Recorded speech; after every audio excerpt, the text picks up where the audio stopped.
Subscribe करिए हमारे channel target UP TET CTET को और बेल आइकन को दबाइए। हेलो दोस्तों, मैं आनंद स्वागत करता हूं आप सभी का आपके अपने channel target UP TET CTET में। दोस्तों, हम पढ़ रहे हैं आपके डीएलएड सेकंड सेमेस्टर के गणित विषय को और इसमें हमने स्टार्ट किया आपके पॉन सीरीज को। और राजन सीरीज में मैंने पूरा बहुविकल्पीय त्रिकोणीय प्रश्न करा दिया है। राजन सीरीज की 8 क्लासेस ली है मैंने, 8 वीडियोस बनी है, उनको आप देख लीजिएगा, नीचे डिस्क्रिप्शन में लिंक है। और पवन सीरीज में हमने बहुविकल्पीय प्रश्नों को स्टार्ट किया था, जिसमें हमने पहले क्लास में पहले पार्ट में 35 क्वेश्चन देख लिए थे और बाकी के जो बचे हुए प्रश्न हैं हम लोग इस क्लास में देखने वाले हैं और आपका बहुविकल्पी समाप्त हो जाएगा। इसके बाद हम अतिलघुत्तरीय प्रश्नों को देखेंगे। तो चलिए स्टार्ट करते हैं। देखिए, और इससे पहले की क्लासेस आपको मैंने बताया कि नीचे डिस्क्रिप्शन में लिंक है, वहां से जाकर के मैथ के सामने का लिंक आप प्रेस करोगे तो 70 से अधिक वीडियोस मैंने बना दी हैं गणित की, जिसमें आपके क्लासेस हैं, आपके सीरीज की क्लासेस हैं, आपके प्रीवियस ईयर क्वेश्चन पेपर हैं, मास्टर क्लास है, फॉर्मूले की क्लास है। तो सारे वीडियोस मैंने बना दी हैं, सभी को आप देखिए, अपनी तैयारी बेहतर करिए। अब इसके बाद देखिए, तो चलिए स्टार्ट करते हैं। देखिए, अगला प्रश्न हम लोग देखेंगे, घन के आयतन का सूत्र होता है। तो घन का आयतन आपको पता है भुजा का क्यूब होता है। तो भुजा को हम लोग ए भी लिखते हैं, तो ए का क्यूब। तो ऑप्शन ए जो हो जाएगा ये बिल्कुल सही हो जाएगा, आ ऑप्शन। इसके बाद देखिए 37 नंबर प्रश्न है, आयत का प्रत्येक कोण होता है। तो आयत का प्रत्येक कोण आपको पता है 90 अंश का होता है, जिसे हम समकोण कहते हैं। 90 अंश को ही समकोण कहते हैं। तो ऑप्शन बाज हो जाएगा, समकोण यह सही हो जाएगा। इसके बाद देखिए प्रश्न क्या 38 है, वर्ग 10 से 20 की उच्च सीमा क्या होगी। तो वर्ग है 10 से 20 का, इसमें उच्च सीमा या जो बड़ी संख्या होती है बाद में जो लिखी जाती है, इसको हम लोग उच्च सीमा कहते हैं। ऑप्शन बा सही हो जाएगा। इसके बाद देखिए प्रश्न संख्या 39 है, वर्ग 30 40 का मध्य बिंदु या वर्ग चिन्ह क्या होता है। तो मध्य बिंदु निकालने के लिए निम्न सीमा लिखेंगे और उसमें जोड़ेंगे उच्च सीमा और उसमें भाग दे देंगे 2 से। तो 70 में 2 से भाग जाएगा तो हो जाएगा 35। तो यहाँ पे ऑप्शन आ जो हो जाएगा ये बिल्कुल सही हो जाएगा। इसके बाद देखिए प्रश्न संख्या 40 है, वर्ग 1 से 10 11 से 20 21 से 30 में 21 से 30 की वास्तविक सीमाएं क्या हैं। तो वास्तविक सीमाएं निकालने के लिए जैसे 21 से 30 का निकालना है तो निम्न सीमा में से 0.5 आप घटा दीजिए और जो उच्च सीमा है उसमें 0.5 आप जोड़ दीजिए। तो 0.5 घटाएंगे तो ये हो जाएगा 20.5 और यहाँ पे 0.5 जोड़ेंगे तो ये हो जाएगा 30.5। तो ऑप्शन दा जो है ये बिल्कुल सही हो जाएगा, 20.5 और 30.5। इसके बाद आगे बढ़िए। देखिए प्रश्न संख्या 41 है, आयत चित्र में वर्ग अंतराल पर बने आयत का क्षेत्रफल समानुपाती होगा वर्ग अंतराल के, वर्ग चिन्ह के, वर्ग की बारंबारता के। तो आयत चित्र आपको पता है क्या होता है, इस तरीके से जो ग्राफ बनता है उसे हम लोग क्या कहते हैं, आयत चित्र कहते हैं। होता है वह समानुपाती होता है बारंबारता के, क्योंकि इन सभी जो ऊंचाइयां हैं, यह जो ऊंचाइयां हैं, किसी भी आयत की जो ऊंचाई है वह किस पे निर्भर करती है, बारंबारता पे। तो वर्ग के बारंबारता के। ऑप्शन सा जो है ये बिल्कुल सही हो जाएगा। इसके बाद आगे हम लोग देखेंगे प्रश्न संख्या 42 है, संचयी बारंबारता वक्र को यह भी कहा जाता है। संचयी बारंबारता का जो ग्राफ बनता है उसे हम लोग त्वरण भी कहते हैं। तो ऑप्शन आ सही हो जाएगा। इसके बाद देखिए वस्तुओं को एक दूसरे को पूरा ढकने के गुण को कहते हैं तो अध्यारोपण कहते हैं। एक दूसरे को ढकना और बिल्कुल एक जैसा होना, यह दो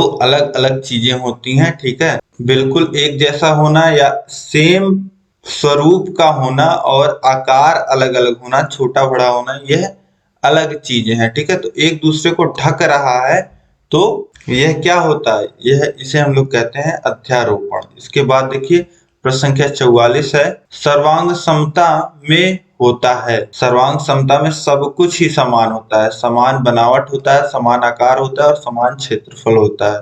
तो ये सभी ऑप्शन दा जो हो जाएगा ये सभी बिल्कुल सही हो जाएगा। इसके बाद देखिए प्रश्न संख्या 45 है, सर्वांग समता में समान त्रिभुजों में होता है। देखिए समान संगत कोण होते हैं, समान भुजाएं होते हैं, समान क्षेत्रफल भी होता है। अगर दो त्रिभुज सर्वांगसम है, ठीक है, तो ये सभी क्वालिटीज होंगी। तो ऑप्शन द ये सभी सही हो जाएगा। इसके बाद देखिए सर्वांग समता की शर्तें कौन कौन सी हैं, तो यस ए यस, यस यस यस, ए यस, यानी कि भुजा कोण भुजा और भुजा भुजा भुजा और कोण कोण भुजा, ये सभी क्या है, सर्वांग समता की शर्तें हैं। तो ऑप्शन द ये सभी जो हो जाएगा यह सही हो जाएगा। इसके बाद देखिए प्रश्न संख्या 47 है, समान कोणिक दो सरल रेखीय आकृतियां जिनकी संगत भुजाएं समानुपाती हो कहलाती हैं। समान कोणिक दो सरल रेखीय आकृति जिनकी संगत भुजाएं समानुपाती हो। अब देखिए समान कोणिक समान कोण से बनी हुई समान कोणिक है और जो संगत भुजाओं का अनुपात है वह बराबर है। संगत भुजाओं का जो अनुपात है वह बराबर है, ठीक है। तो क्या कह सकते हैं, ऐसी जो आकृतियां होती हैं वह समरूप होती हैं, ठीक है। अब देखिए संगत कोण बराबर है, ठीक है, संगत कोण जो है वह बराबर है और भुजाओं का जो अनुपात है वह समान अनुपात में है, ठीक है। भुजाएं बराबर नहीं है, अगर बराबर होती तो सर्वांग सम हो जाती, समान अनुपात में है तो इसीलिए क्या होगा, समरूप होगा। इसके बाद देखिए प्रश्न संख्या 48 है, √2 √4 √0.4 √2 में परिमेय संख्या है। तो इसमें √4 की जो वैल्यू आएगी वह 2 आ जाएगी, तो इसलिए √4 क्या हो जाएगा, यह एक परिमेय संख्या हो जाएगी। √4 को हम लोग 2 लिख देंगे और 2 को p/q के रूप में व्यक्त किया जा सकता है, इसलिए √4 क्या हो जाएगा, सही ऑप्शन हो जाएगा, ऑप्शन आ। इसके बाद देखिए प्रश्न संख्या 49 है, 33.328 में 2 का स्थानीय मान। तो 33.328, देखिए 2 कहाँ है, दशमलव के 2 स्थान पे, दशमलव के बाद दूसरे स्थान पे है, तो 2 में गुणा होगा 1/1 के आगे 2 शून्य, दशमलव के बाद 2 स्थान पे है तो 1 में 1 के आगे 2 शून्य लगेगा, तो ये हो जाएगा 2/100, यानी कि जिसे लिख सकते हैं 0.02। तो ऑप्शन सा जो हो जाएगा यहाँ पे बिल्कुल सही हो जाएगा। इसके बाद देखिए प्रश्न संख्या 50 है, 2 के घाते x धन 1 बराबर 16, तो x का मान होगा। अब 2 के घाते है x धन 1 और 16 को लिखा जा सकता है 2 के घाते 4। देखिए 2 दूनी 4 दूनी 8 दूनी 16, तो 2 के घाते 4 लिख देंगे। अब देखिए अगर आधार समान हो और बीच में बराबर का चिन्ह हो तो घातें भी समान होती हैं, यह घातांक का नियम है। तो x धन 1 बराबर क्या हो जाएगा, 4।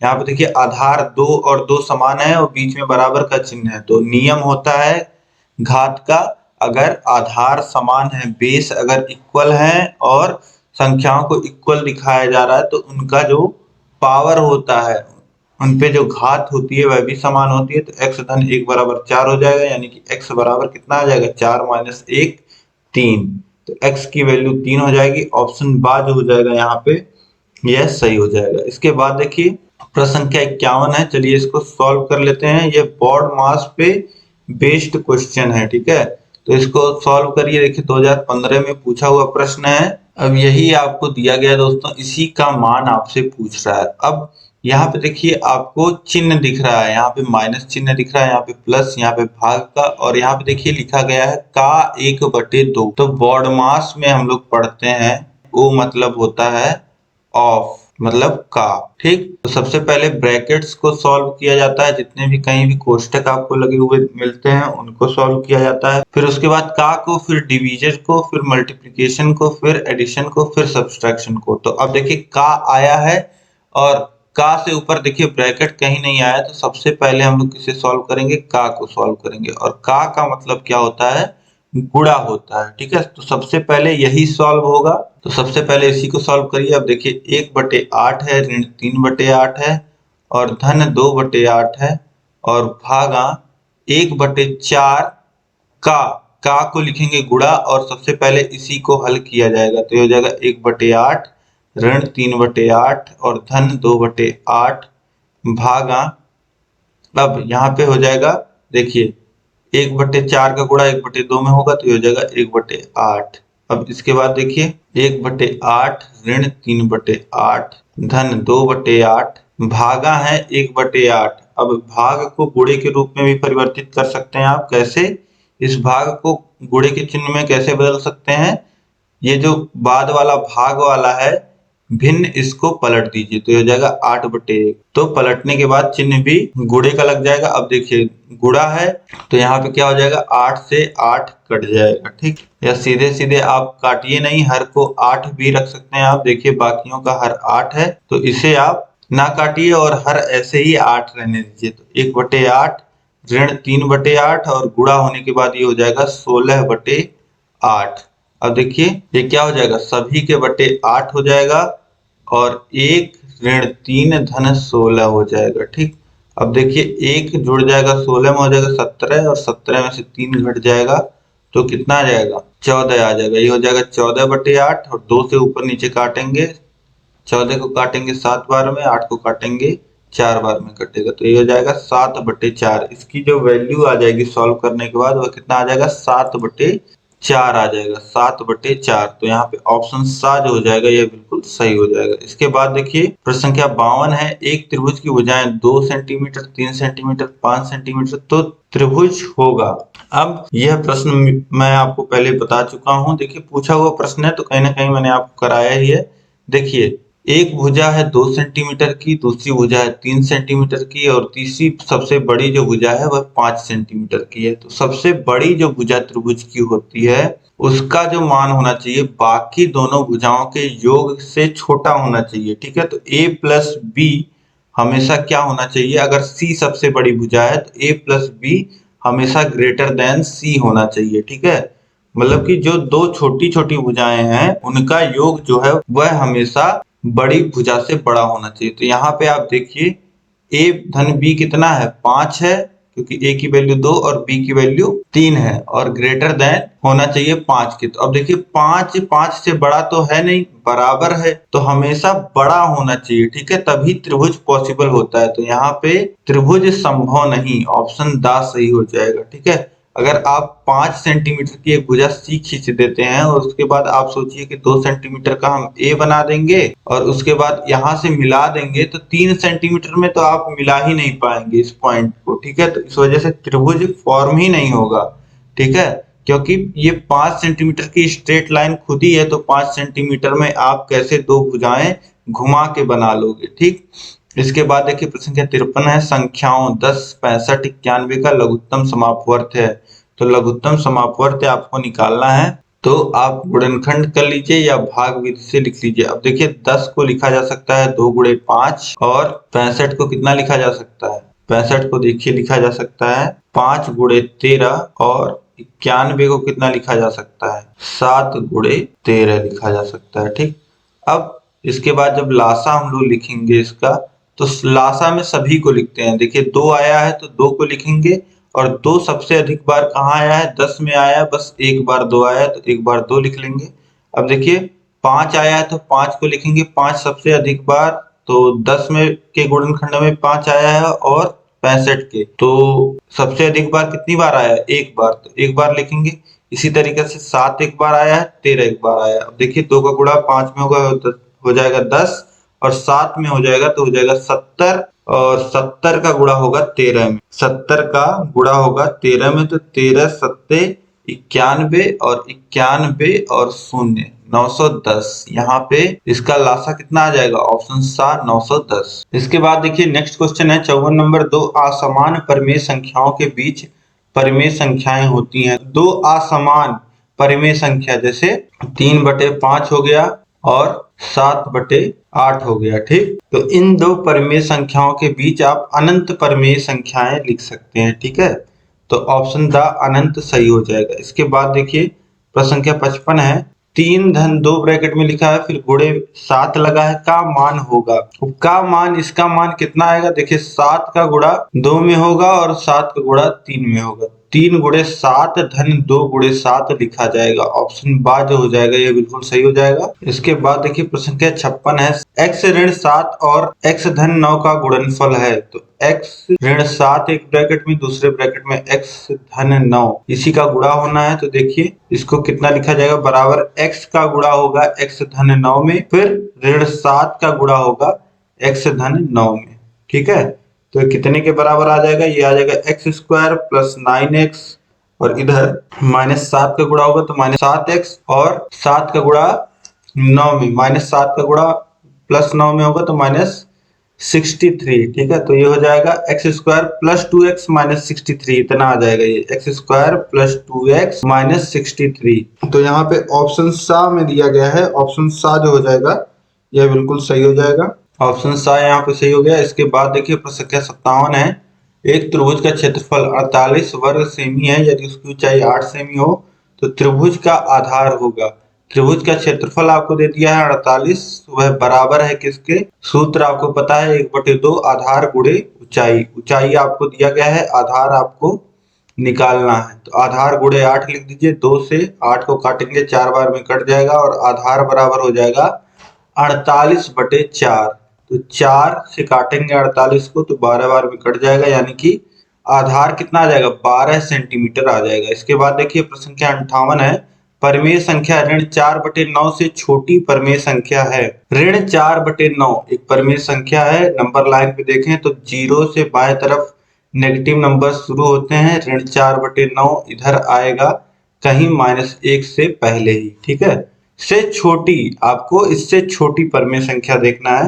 तो इससे छोटी परिमेय संख्या अगर आपको देखनी है तो जो पहले तो इससे छोटी होने के लिए नेगेटिव संख्या होनी चाहिए, इधर -1 की तरफ नंबर लाइन पे इधर होनी चाहिए, और इससे छोटी होगी तो उसका अंश जो है वह बड़ा होना चाहिए। देखिए हर यहाँ पे आप देखेंगे 9। अब तो जो पॉजिटिव संख्याएं हैं वह तो होंगी नहीं। देखिए 2 पॉजिटिव संख्याएं आपको दी गई हैं, ये ऑप्शन तो सही नहीं होगा।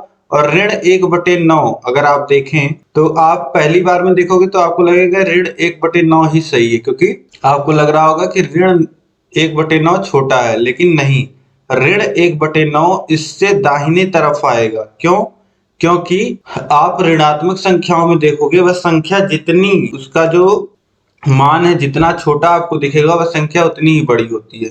तो इसलिए ऋणात्मक संख्याओं में उल्टा होता है, ठीक है। जैसे 9 जो है वह 1 से बड़ा होता है, लेकिन ऋण 9 जो है वह ऋण 1 से छोटा होता है, इस तरीके से होता है। तो ऋण 7/9 जिसका अंश बड़ा होगा ऋणात्मक संख्या का, वह संख्या क्या होगी? छोटी होगी। तो ऋण 7/9 यह सही हो जाएगा। इसके बाद देखिए प्रश्न संख्या 59 है। 16, 32, 64 का लासा है। 16, 32, 64।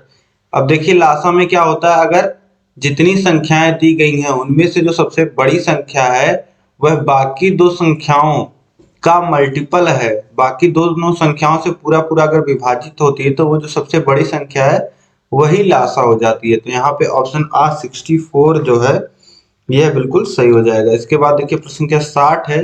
समीकरण 1.5y - 1 = 0.5y का हल है। अब देखिए 0.5y इधर आएगा, अब इधर ये पॉजिटिव इधर आके नेगेटिव होगा तो घट जाएगा, तो बचेगा केवल y। y - 7 = 0 हो जाएगा और y बराबर कितना आ जाएगा? 7। तो यहाँ पे ऑप्शन बा जो हो जाएगा 7, यह बिल्कुल सही हो जाएगा। इसके बाद देखिए प्रश्न संख्या 61 है। y × z - x plus z x - y plus x y - z का हल है। इसका हल आपसे पूछ रहा है तो कुछ नहीं करना, सभी ब्रैकेट्स को खोल करके आपको क्या कर लेना है? गुणा कर लेना है। तो देखिए y का गुणा होगा z में, फिर y का गुणा -x में होगा, तो -xy से आप लिख लीजिए, फिर प्लस z का गुणा x में तो zx, इसे -xy। अब देखिए प्लस z का गुणा होगा x में तो आप इसे xz लिखिए, फिर -yz हो जाएगा, z का गुणा y में होगा, फिर प्लस x का गुणा y में xy और x का गुणा -z में, तो -xz लिख लीजिए। अब देखिए यहाँ पे प्लस zx है, प्लस yz है और यहाँ पे -yz है, ये दोनों कैंसल। यहाँ पे -xy है, यहाँ प्लस xy है, कैंसल। और यहाँ पे प्लस xz है और यहाँ पे -xz है, कैंसल। तो मान क्या हो जाएगा? 0। ऑप्शन दा जो हो जाएगा 0 है, बिल्कुल सही हो जाएगा। इसके बाद देखिए प्रश्न संख्या 62 है। एक त्रिभुज का क्षेत्रफल 45 वर्ग सेमी, आधार 15 सेमी, त्रिभुज की संगत ऊंचाई होगी। तो क्षेत्रफल दे दिया है 45, अब आधा गुणे आधार गुणे ऊंचाई, आधार कितनी है? 15, और गुणे ऊंचाई आपसे पूछ रहा है, ठीक है। तो अब देखिए ऊंचाई बराबर क्या हो जाएगा? 45 गुणे 2/15। 15 से 45 को काटेंगे 3 बार में कट जाएगा, 3 का गुणा 2 में होगा, आ जाएगा 6 सेमी। तो ऊंचाई कितनी आ जाएगी 6 सेंटीमीटर। ऑप्शन सा जो हो जाएगा ये बिल्कुल सही हो जाएगा। इसके बाद हम लोग देखेंगे नेक्स्ट क्वेश्चन। देखिए सभी 2017 में पूछे हुए प्रश्न है। पूर्ण संख्याओं में योग का तत्समक अवयव होता है। योग का तत्समक अवयव किसी भी पूर्ण संख्या में वह संख्या जिससे हम जोड़े तो उसके मान में कोई परिवर्तन ना हो, ऐसी कौन सी संख्या होती है? शून्य होती है। तो ऑप्शन आ जो हो जाएगा ये सही हो जाएगा। एडिटिव आइडेंटिटी होता है 0, तो ऑप्शन आ सही हो जाएगा। इसके बाद देखिए 64 है। 56, 70 और 84 का लघुत्तम समापवर्त होगा। तो 56, 70 और 84 का आपको लघुत्तम समापवर्त लेना है। तो चलिए देखते हैं। देखिए इस प्रकार से 56, 70 और 84 लिख लीजिए। इसके बाद देखिए 2 से भाग जा रहा है तो 2 से भाग दीजिए, तो ये जाएगा 2 और 8, ये हो जाएगा 3 और 5, और ये हो जाएगा 4 और 2 42। फिर 2 से जा रहा है तो 2 से भाग दी, तो हो जाएगा 1 और 4, ये हो जाएगा फिर 35, और ये हो जाएगा 21। फिर देखिए 2 से भाग दीजिए तो हो जाएगा 7, ये हो जाएगा 35, और ये हो जाएगा 21। अब देखिए 3 से जाएगा, 3 से भाग दीजिए तो हो जाएगा 7, ये हो जाएगा 35, और ये भी हो जाएगा 7। अब 7 से नहीं, 7 से पहले 5 से भी भाग जाएगा, तो पहले 5 से भाग दे लेते हैं। तो देखिए 5 से जाएगा तो 7 को 7 ही लिखिए, और यहाँ 35 की जगह आ जाएगा 7, फिर आ जाएगा 7, फिर 7 से एक बार भाग दीजिए तो सभी 7 जो हो जाएंगे वह 1 हो जाएंगे, और लासा जो आ जाएगा वह कितना आ जाएगा? वह आ जाएगा 2 गुणे 2 गुणे 2 गुणे 3 गुणे 5 गुणे 7। तो हो जाएगा 2 दूनी 4 दूनी 8, 8 त्रिक 24, 24 पच्चे 120, 120 का गुणा हो जाएगा 7 में। 7 में होगा गुणा, 7 दूनी 14, हासिल लगेगा 1, और 7 एक 9 7 एक 8, 840 जो आ जाएगा वह मान आ जाएगा लासा का। ठीक है, 840 ऑप्शन सा जो हो जाएगा यह बिल्कुल सही हो जाएगा, 840। इसके बाद देखिए समीकरण 2.8x बराबर 5.4 और धन x का हल है। तो x को इधर ले आइए तो 2.8x में से घट जाएगा, बचेगा 1.8x बराबर 5.4, और x बराबर हो जाएगा 5.4 बाई 1.8। अब देखिए पॉइंट से पॉइंट कट जाएगा और 18 तिया 54 हो जाएगा। तो यहाँ पे x का जो मान आ जाएगा वह कितना आ जाएगा? 3, ऑप्शन 7 सही हो जाएगा। इसके बाद देखिए यदि किसी समबाहु त्रिभुज का क्षेत्रफल 400√3 वर्ग सेमी हो तो उस त्रिभुज का परिमाप होगा। अब त्रिभुज का क्षेत्रफल आपको दिया है एक समबाहु त्रिभुज का, और आपसे त्रिभुज का परिमाप पूछ रहा है। ठीक है, तो अब निकाल लीजिए आप यहाँ से। देखिए समबाहु त्रिभुज का जो एरिया होता है वह कितना होता है? √3/4 और भुजा स्क्वायर। ठीक है, अब यहाँ पे एरिया आपको दिया कितना गया है? दिया गया है 400√3 बराबर √3/4। ए का स्क्वायर लिख लेते हैं भुजा को। अब ए स्क्वायर बराबर अगर आप लिखना चाहें तो हो जाएगा 400√3 गुणे 4 और बटे √3। तो √3 से √3 कट जाएगा, और ए की वैल्यू आप निकालेंगे तो ये आ जाएगा √1600। यानी ए की वैल्यू कितनी आ जाएगी? ए की वैल्यू आ जाएगी 40। भुजा 40 आ गया, और समबाहु त्रिभुज है। समबाहु त्रिभुज में आपको पता होता है त्रिभुज की सभी भुजाएं बराबर होती हैं। ठीक है, सभी भुजाएं एक ए है तो सभी ए होंगी, तो एक 40 है तो बाकी दोनों भी 40 होंगी, और परिमाप आप निकालोगे तो 3a होता है। ये हो जाएगा 3 गुणे 40 यानी कि 120 आ जाएगा परिमाप। तो 120 सेंटीमीटर क्या आ जाएगा? त्रिभुज का परिमाप। तो यहाँ पे ऑप्शन बा जो है 120 सेंटीमीटर, यह बिल्कुल सही हो जाएगा। इसके बाद देखिए लास्ट क्वेश्चन है x² - 2xy + 9y और x² + 2xy और -8y का योगफल है। तो दोनों को बस जोड़ लेना है। क्या होगा? देखिए जोड़ने में कोई भी चिन्ह कहीं परिवर्तित नहीं होगा। x² में x² जोड़ेगा, हो जाएगा 2x²। ठीक, और -2xy और +2xy आपस में 0 हो जाएंगे, और +9y² और -8y² कितना बच जाएगा? +y²। तो 2x² + y², यही उत्तर आ जाएगा। तो ऑप्शन बा जो है यहाँ पे ये बिल्कुल सही हो जाएगा। इस तरीके से सभी प्रश्न यहाँ पे आपने दोस्तों देख लिए। अब ये क्लास आपको पसंद आई तो क्लास को आप लाइक कर दीजिए इस वीडियो को, और अपने दोस्तों में अधिक से अधिक आपको शेयर करना है इस वीडियो को। तो अधिक से अधिक शेयर करिए।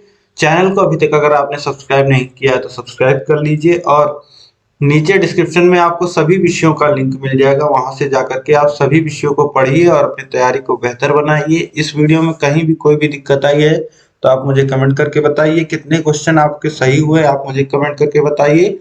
और जो भी आपके सवाल और सुझाव हैं, जो भी आपके ओपिनियन है, वह मुझे कमेंट करके बताइए। ऐसे ही चैनल से बने रहिए। मिलते हैं नेक्स्ट क्लास में अति लघु उत्तरीय प्रश्नों के साथ। जय हिंद।